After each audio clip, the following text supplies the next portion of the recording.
دنیا کے لیے بدصورت ترین مگر اپنے وقت کے بہترین کردار۔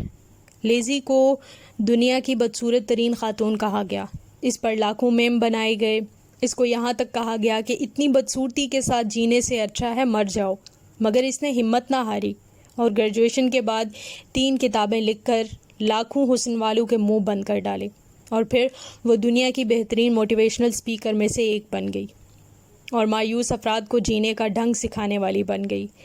اسی طرح عالم اسلام کی مشہور شخصیت جاحظ بھی تھے۔ جاحظ اعتقاداً معتزلی تھا اور انتہائی بدصورت تھا، مگر انتہائی ذہین۔ جتنا بدصورت تھا اتنا ہی عظیم عالم تھا۔ جاحظ کی بدصورتی کے بارے میں کہا گیا کہ کچھ اشعار کسی شاعر نے بولے تھے جن کا مطلب کچھ یوں تھا کہ اگر خنزیر کو دوبارہ مسخ کیا جائے تو پھر بھی وہ جاحظ سے کم بدصورت ہوگا۔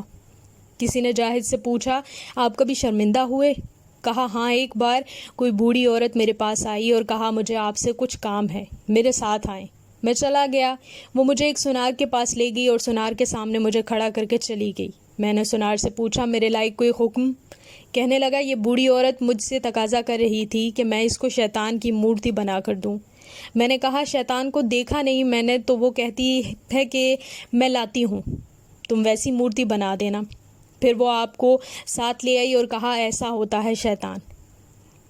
اس سب کے باوجود جاحظ علم کا پہاڑ تھا۔ علوم اسلامیہ میں جہاں بھی بلاغت کا ذکر آتا ہے، جاحظ ایک ستون کی طرح نظر آتا ہے، مگر اس نے اپنی بدصورتی کو حصول علم اور بڑا انسان بننے میں رکاوٹ نہیں ڈالنے دیا۔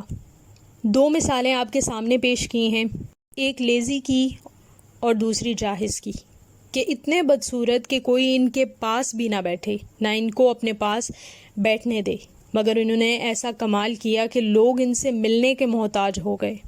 آپ میں کیا کمی ہے؟ آپ کیوں احساس کمتری کے شکار ہیں؟ آپ کیوں مایوس ہیں؟